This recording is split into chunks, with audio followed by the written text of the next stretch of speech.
मंत्रीपद जाऊन 5 महिने उलटले तरी धनंजय मुंडे अजूनही सरकारी निवासस्थानातच.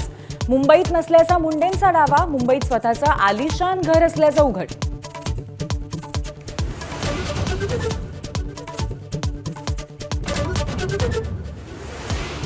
कबूतरखाना बंदीच्या समर्थनार्थ आज मराठी एकीकरण समितीचं आंदोलन. दादरमधील जैन मंदिराचा मुख्य दरवाजा बंद तर दुकानं 1 वाजेपर्यंत बंद ठेवण्याचे आदेश.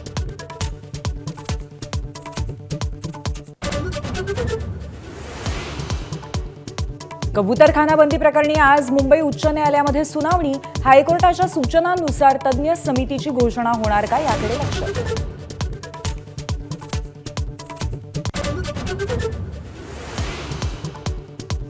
बीडीडी चाळ पुनर्विकासाच्या चावी वाटप कार्यक्रमात उद्या फडणवीस, शिंदे, आदित्य ठाकरे एका व्यासपीठावर येण्याची शक्यता.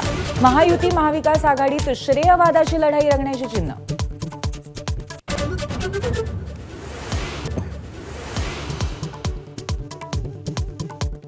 बच्चू कडूंना मुंबई सत्र न्यायालयाचा दणका. सरकारी कामात अडथळा आणत कर्मचाऱ्याला धमकावल्याप्रकरणी दोषी. 3 महिन्यांच्या कारावासाची शिक्षा.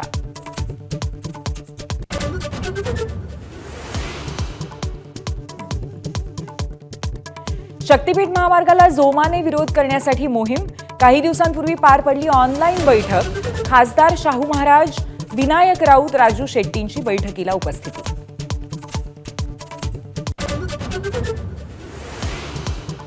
माजी क्रिकेटपटू सुरेश रैना अडचणीत. बेटिंग ॲप प्रकरणामध्ये ईडीकडनं समन्स. आज चौकशीसाठी दिल्लीतल्या मुख्यालयामध्ये बोलवलं.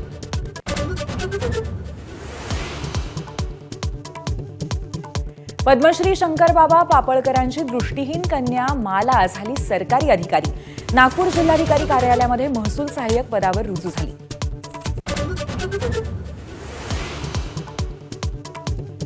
छत्रपती संभाजीनगरमध्ये 5 वर्षात खिळखिळ्या झालेल्या इमारतीतनं नागरिकांची सुटका. माझाच्या बातमीनंतर बिल्डरकडनं फ्लॅटधारकांना प्रत्येकी 16 लाखांचे चेक्स. फारुळा गावातील रहिवाशांकडनं एबीपी माझाचे आभार.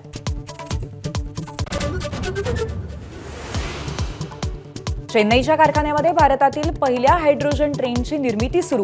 1200 हॉर्स पॉवर ट्रेनचं काम जोरात.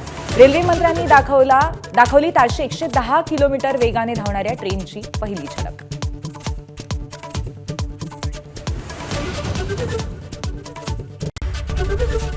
एबीपी माझा, उघडा डोळे बघा नीट.